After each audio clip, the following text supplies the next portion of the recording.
Hello everyone, my name is Manasi. এটা আমার কলকাতা থেকে ফিনল্যান্ড আসার দিন। আমি 1 বছর আগে ফিনল্যান্ড আসি। আমি সেদিন বাড়ি থেকে বের হই 8টার সময়, আর আমার ফ্লাইট ছিল 3:50 আমি বেশ খানিকটা আগেই বের হয়ে যাই, কারণ আমি যেখানে থাকি সেখান থেকে কলকাতার এয়ারপোর্ট বেশ খানিকটা দূর, প্রায় 2.5 ঘন্টার রাস্তা।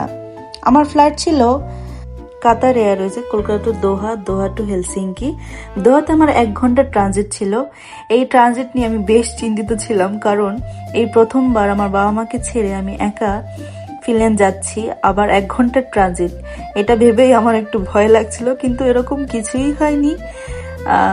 আমি বেশ এক্সাইটেডও ছিলাম, আর আমি বেশ এনজয় করেছি এই ফ্লাইট।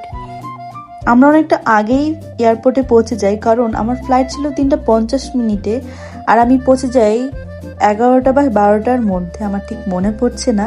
আর এখানে আমি আমার দাদার ওয়েট করছিলাম, ও আমাকে সিএফ করতে আসবে। আর এটা ছিল নেতাজি সুভাষচন্দ্র বোস এয়ারপোর্ট। আর এখানে আমি আমার ইন্ডিয়ার ফ্ল্যাগ দেখছিলাম। হ্যাঁ, আমি চলে যাচ্ছি ইন্ডিয়া ছেড়ে।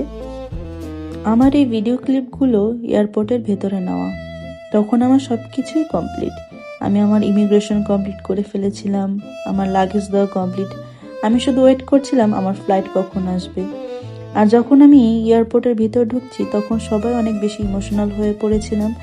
এই কারণে আমি আর ভিডিও কন্টিনিউ করতে পারিনি। আর এয়ারপোর্টের ভিতরে ঢুকেও আমি আর বেশি ভিডিও করতে পারিনি। তখন এমনি আমার মন খারাপ ছিল। আমি বসে বসে অনেকক্ষণ নিজেই কান্না করছিলাম। তারপর আমি ফ্লাইটে উঠে পড়ি। আমি আমার বাবা মাকে জানাই আমি ফ্লাইটে উঠেছি, আর আমার হাজবেন্ডকে জানিয়ে দিই। সত্যি বলতে সেদিনকার ফিলিংসটা খুব অন্যরকমই ছিল। একদিকে বাবা মাকে ছেড়ে যাওয়ার দুঃখ, আরেকদিকে হাজবেন্ডের কাছে যাওয়ার খুশি। অলরেডি আমার ফ্লাইট টেক অফ করে নিয়েছে।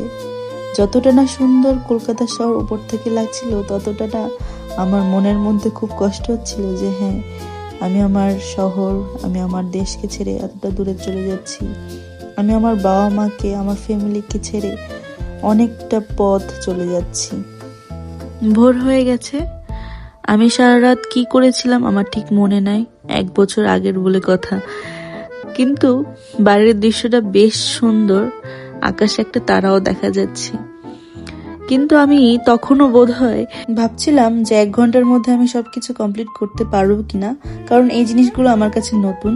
এই প্রথমবার আমি কোনো দেশে একা যাচ্ছিলাম, আবার আমার 1 ঘন্টার ট্রানজিট। কিন্তু বেশ ভালোই এনজয় করেছি আমি এই ফ্লাইট। কিন্তু একটা ভালো দিক ছিল, আমার লাগেজ সেলফ ট্রান্সফারে ছিল না, এর জন্য বেশ আমি রিল্যাক্সই ছিলাম। একটু পরে আমরা দোহাতে নামবো, সেটা আমি দেখাচ্ছিলাম। কাতারে বেশ ভালোই গরম পড়েছিল, কিন্তু আমি ভালো করে বুঝতে পারিনি, কারণ একটু পরে আমি এয়ারপোর্টে চলে যাব। সেখান থেকে আবার আমার 1 ঘন্টা পর আরেকটা ফ্লাইট। তো একটু পরে আমরা নেমে পড়ি। নেমে ভালোই এক্সপিরিয়েন্স ছিল। এই প্রথমবার আমি প্লেন থেকে নেমে একা বাসে করে এয়ারপোর্টে যাচ্ছি। তো এক্সপিরিয়েন্স খুবই ভালো, আমার ভালোই লাগছিল। বেশ বড় ছিল কাতার এয়ারপোর্ট, অনেকটা সময় লেগেছে আমাদের এয়ারপোর্টে যেতে। এই তো আমরা প্রায় পৌঁছে গেছি এয়ারপোর্টে। আমি এয়ারপোর্টে যাওয়ার পর আমি আমার হাজব্যান্ডকে কল করেছিলাম যে আমি ল্যান্ড করেছি। তারপর আমি আমার গেট নম্বর খুঁজছিলাম। এয়ারপোর্টের ভিডিও আমি বেশি বানাতে পারিনি, কারণ আমার হাতে সময়ও ছিল না, এর জন্য আমি আর ভিডিও বানাতে পারিনি। আমি দৌড়ের উপর ছিলাম। উপরে একটা ট্রেন যেতে দেখেছেন, সেই ট্রেনেও আমি যেতে পারতাম, কিন্তু আমি যাইনি, হেঁটেই চলে গিয়েছি, কারণ অসুবিধা হয়নি। আধা ঘন্টার মধ্যে আমি পৌঁছে গেছি। দোহা টু হেলসিঙ্কির ফ্লাইটটা ছিল ফিনিয়ারে। আমার সবকিছু খুব ভালোভাবে কমপ্লিট হয়ে যাওয়ার পর আমি ফ্লাইটে উঠে পড়ি। আমি অপেক্ষা করছি কখন এটা টেক অফ করবে, কিন্তু বেশ অনেকটা সময় পর আমি বসেই আছি। আমি অনেকগুলো ক্লিপও নিয়েছিলাম, অনেকগুলো ক্লিপ কেটে আমি এইটুকু রেখেছি, কারণ বেশ অনেকক্ষণ সময় লাগে, কারণ দোহা এয়ারপোর্ট বেশ বড় ছিল।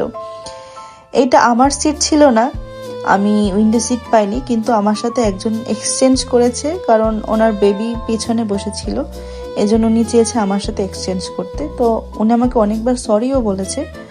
এই তো আমরা হেলসিঙ্কিতে পৌঁছে গেছি। হেলসিঙ্কি এয়ারপোর্টে পৌঁছানোর পর অনেকক্ষণ ধরেই প্লেনটা আকাশে ঘুরছিল। হয়তো ওরা স্পেস পায়নি ল্যান্ড করার জন্য, হতে পারে এরকম, কারণ নামার পর থেকে আমার মাথাটা একটু ঘুরছিল। কিন্তু বেশ ভালো এক্সপিরিয়েন্স ছিল, কারণ এই প্রথমবার আমি এত সুন্দর আকাশ দেখলাম, এত পরিষ্কার, মেঘের উপর যেন ভাসছি আমি। আমার খুব ভালো লেগেছে, মনটা পুরো জুড়িয়ে গেল আকাশটা দেখে, কি বলবো। আমি তখন যাচ্ছিলাম ইমিগ্রেশনের দিকে। আমার ইমিগ্রেশন খুব ভালোভাবেই কমপ্লিট হয়েছিল। আমাকে ওরকম বেশি কিছু কোশ্চেন জিজ্ঞেস করেইনি, খুব সিম্পল কিছু কোশ্চেন জিজ্ঞেস করেছিল। এই তো এখানে আমার হাজবেন্ড ফুল আর চকলেট নিয়ে দাঁড়িয়েছিল আর আমাকে বলছিল লাগেজ কিভাবে নিতে হবে বা কোথা থেকে নিতে হবে। এই তো আমি বেরিয়েছি, আমি তো প্রথমে দেখতেই পারিনি, তারপর দেখছি ও হেঁটে আসছে আমার দিকে।